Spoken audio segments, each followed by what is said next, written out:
បាទសួស្តីប្រិយមិត្តទាំងអស់គ្នាខ្ញុំបាទសូមជូនព័ត៌មានដែលមានឡានស៊េរីទំនើបមួយគ្រឿង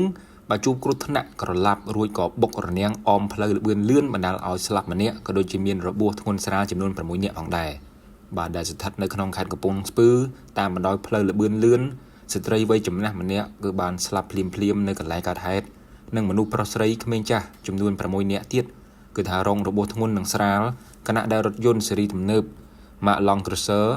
បាទដឹកមនុស្សចំនួន7នាក់បានក្រឡាប់លើផ្លូវលឿនលឿនក៏ដូចជាជ្រុលទៅបុកនៅអមផ្លូវបណ្ដាលឲ្យឆាបឆេះបង្កមានការភ្ញាក់ផ្អើលតែម្ដងហេតុការណ៍ក្រឡាប់រថយន្តជ្រុលទៅបុករនាងអមផ្លូវលឿនលឿនបណ្ដាលឲ្យមានមនុស្សស្លាប់និងរងរបួសខាងលើនេះបានកើតឡើងប្រហែលជាម៉ោង 11:48 នាទីព្រឹកថ្ងៃទី22 ខែកុម្ភៈ 2026 ប្រភពព័ត៌មានពីសមត្ថកិច្ចខេត្តកំពង់ស្ពឺបានដឹងថារថយន្តជួបឧបទ្ទវហេតុខាងលើនេះគឺជារថយន្ត Mark Long Cruiser ពណ៌សដែលពាក់ផ្លាកលេខភ្នំពេញ 2BM 9888 បានក្រឡាប់នៅលើផ្លូវលឿនលឿននៅត្រង់ចំណុចបង្គោលគីឡូម៉ែត្រលេខ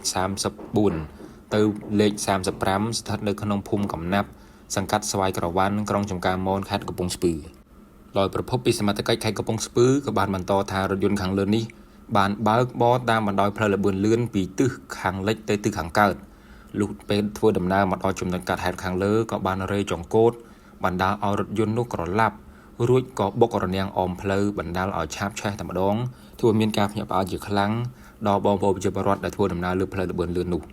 សមត្ថកិច្ចខេត្តកំពង់ស្ពឺក៏បានបន្តឲ្យដឹងទៀតថាជនរងគ្រោះក្នុងគ្រោះថ្នាក់ខាងលើនេះសរុបគឺមាន7នាក់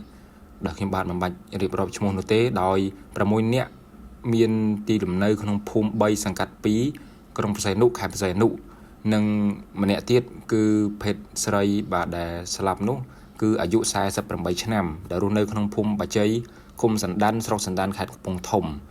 បាទក្រោយកើតហេតុនគរបាលចរាចរណ៍ក្រុងច្បារមនសហការជាមួយនគរបាលនាយកដ្ឋានសណ្ដាប់ធ្នាប់យកទៅរក្សាទុកបណ្ដោះអាសន្នជាមុនសិនដោយឡែកសពស្ត្រីរងគ្រោះនៅខាងលើនគរបាលជំនាញក៏បានប្រគល់ជូនសាច់ញាតិក្រុមគ្រួសារយកទៅធ្វើបុណ្យតាមប្រពៃណីផងដែរបាទអញ្ចឹងខ្ញុំបាទក៏មានតែប៉ុណ្ណេះហើយសូមធ្វើដំណើរប្រកបដោយសុខសុវត្ថិភាពទាំងអស់គ្នាបងប្អូនជាពលរដ្ឋទាំងអស់គ្នាមិនថាធ្វើដំណើរលើផ្លូវលឿនលឿនឬក៏ផ្លូវធម្មតាទេសូមបើកបរដោយគោរពច្បាប់ចរាចរណ៍រក្សាល្បឿននិងមានស្មារតីប្រុងប្រយ័ត្នជានិច្ចនៅពេលដែលយើងកាន់ដៃចង្កូតខ្ញុំបាទក៏មានតែប៉ុណ្ណេះសូមអរគុណសូមជម្រាបលា